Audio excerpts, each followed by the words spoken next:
You're listening to School Counseling Simplified, a podcast with easy-to-implement strategies for busy school counselors. Here's your host, Rachel Davis from Bright Futures Counseling. Hey listeners, let me let you in on a little secret. You don't have to stress about planning your class lessons, small groups, and individual sessions anymore. My school counseling membership program, Impact, is here to help. So, what do Impact members get? Monthly curriculum plans across all 3 tiers, SEL lessons, small groups, individual, and seasonal activities, step-by-step video implementation guides, bi-weekly Zoom coaching calls with me, and an exclusive Facebook group community. This membership is designed for school counselors who want to deliver the best possible content to their students, but who also want to just press the easy button. You'll get access to monthly curriculum plans, resources, support, and community so you can deliver quality, engaging, life-changing counseling lessons to your kiddos. So what do you think? Are you ready to make an impact? Join today at stressfreeschoolcounseling.com/impact. Hey there, thanks for listening to another episode of School Counseling Simplified. I hope you are having a beautiful day and a great start to your semester so far. I know some people are switching back to virtual, some people are still in person. I'd love to know what you're doing at your school site and how I can best support you. So send me a message over on Instagram at Bright Futures Counseling because I'm just so curious. I know there's a lot going on right now. But I am here to help and hopefully share some stuff with you through the podcast that'll make your counseling life just a little bit easier. Also, a fun announcement. So right now we are in the middle of our school counselor sale. So this is a sale that I do on TPT with some other school counselors. We do it twice a year. We used to do it every July and December, but this year we decided to bump it back to January instead of December because we figured December, everyone's kind of burnt out and they just want to chill. No one really wants to shop. So we decided to do it in January this year. So it started yesterday. We had some fun freebies and a gift card giveaway. So I hope you were able to participate in that. But if not, no worries. There's 3 more days left. Today, if you're listening to this on the day it airs, on Tuesday, we have $2 deals. So there's all kinds of great deals out there, including my self-regulation journal and size of the problem activity pack. Those are both only $2 today, as well as many other counseling resources. Tomorrow, things are marked 50% off. So usually when we throw sales, we mark stuff to like 20 or 25%. So 50%. We only do a deep discount like this twice a year. And I am doing my elementary program and my Boom Card Super Bundle. So if you have had these big bundles in your cart or your wish list for quite some time, now's the time to get them while they're 50% off. It's a super steal. And it's January. So what a great time to get some new resources to implement. Lastly, Thursday, my entire store will be 20% off, as well as some other counselors. So Thursday, you can just see the stores that are 20% off. But before then, today and tomorrow, search #counselor deals on TPT to get all of these good deals. So you'll see my stuff up there as well as some other counselors who have some really amazing things as well. So I hope you find something awesome. We'll link to all that in the show notes. Okay, so fun announcement there. Now, I wanted to tell you guys what we're talking about this week and this month, actually, in general. When I was going to plan for the month, I was, thinking like what I was going to talk about. And that's when, like I mentioned last week, I put that poll out on Instagram to find out what your 2022 school counseling goals are for the year, or your counselor resolution, so to say. So we got some really great responses. It's so fun just hearing from you guys. And that's how I decided, based on your responses, to form what we're going to talk about this month. So this week, I am going to talk to you about scheduling. So these are some practical solutions to make your counseling life easier, 2 secrets to streamline your schedule. So I've talked about scheduling before on the podcast. It sounds boring, but it's something you can do. And I'm not talking about scheduling students. Like if you're a high school counselor, you might have students come in and you're doing their schedules. I'm talking about your own schedule as a counselor, what your day-to-day, hour by hour looks like and why that's important. So I have on here, someone had said, get back to actual counseling and less crisis response. That was their goal for 2022. And I love that. And I have resonated with that.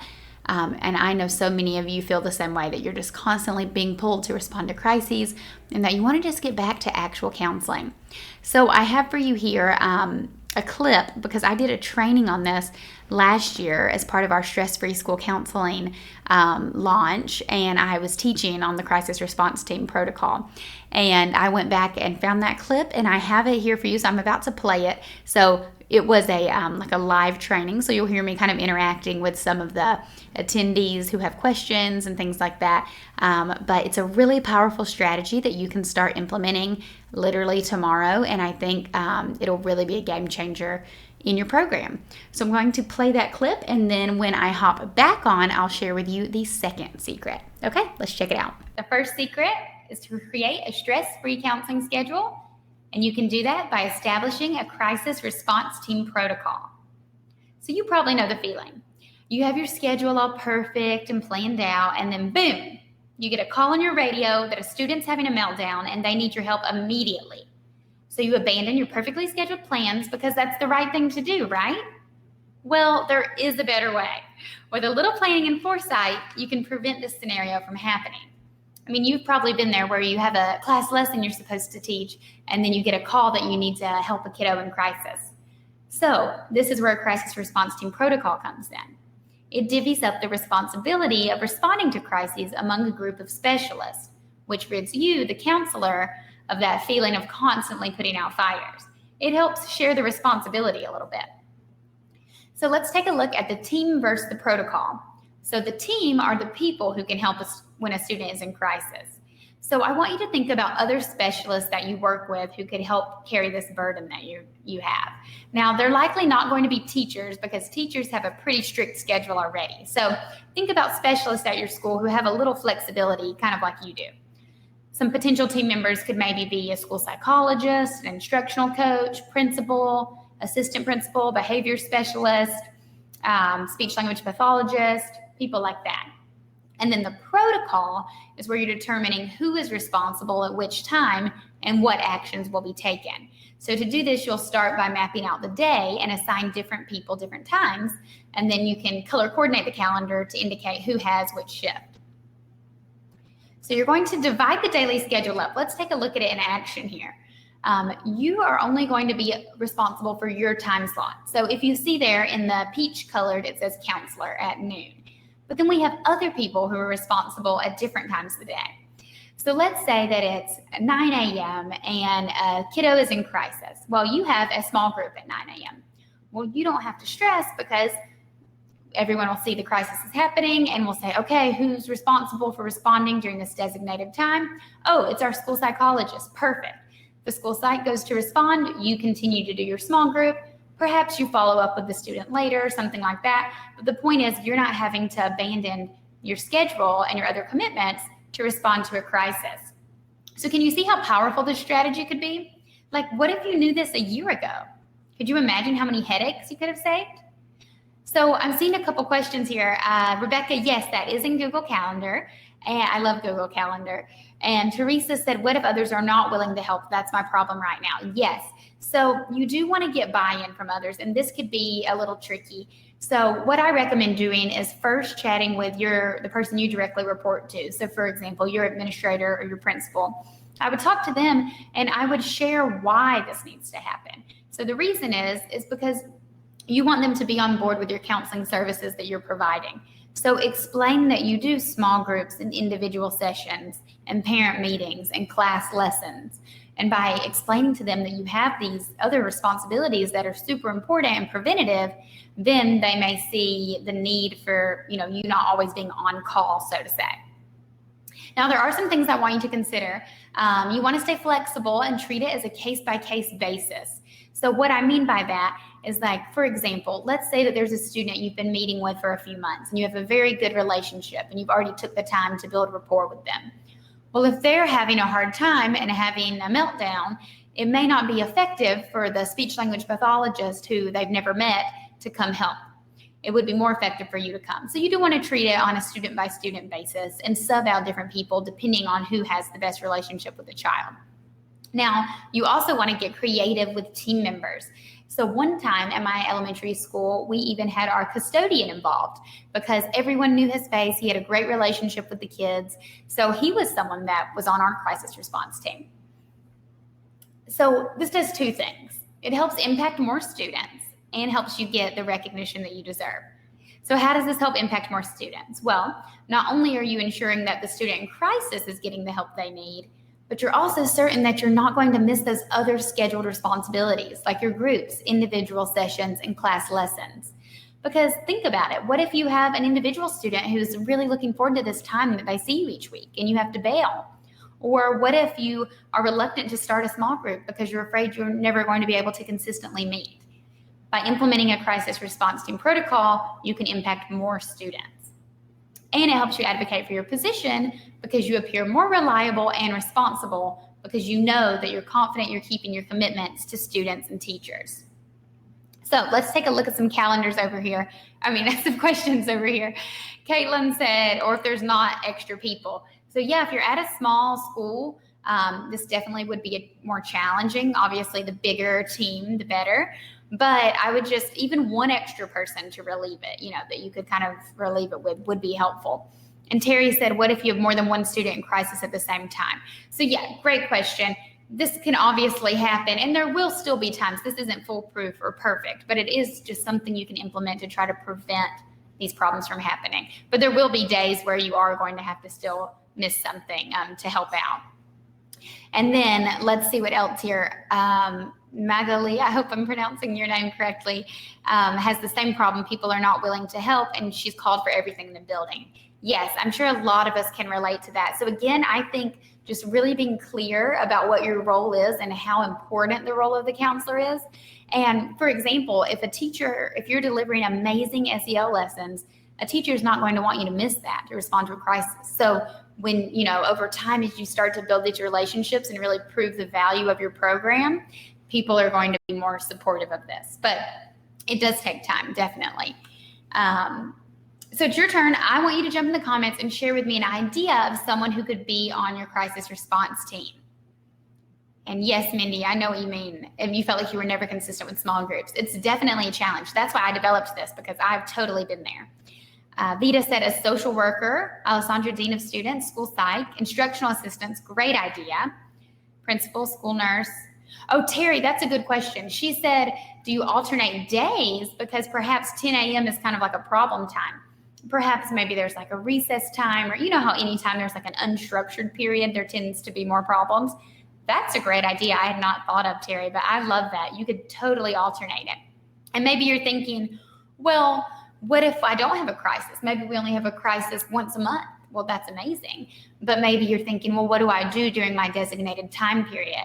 And what you do is then you kind of get a freebie hour or half hour where you can do some lesson planning, catch up on some emails, maybe just take a mindful moment, relax for a little bit. So I'm sure you have a laundry list of to-dos that you could fill in that time. So let's see, I have a behavior specialist, safety agent, Darlene said, a building substitute, teacher on assignment, behavior specialist, school psych, school nurse, librarian. I think nurse is a great one. An SRO, nurse, behavior support specialist. Yes, if your school was lucky to have a full-time behavior person, this would be excellent. Bethany said, could this be something I evaluate and gather data on the first half of the year and then implement in the second? I think that's an excellent idea, especially if you're new. Yes, that's a great idea. Really good ones. So establishing a crisis response team protocol allows you to feel less scattered and more in control, which makes you feel calm and confident to best serve your students.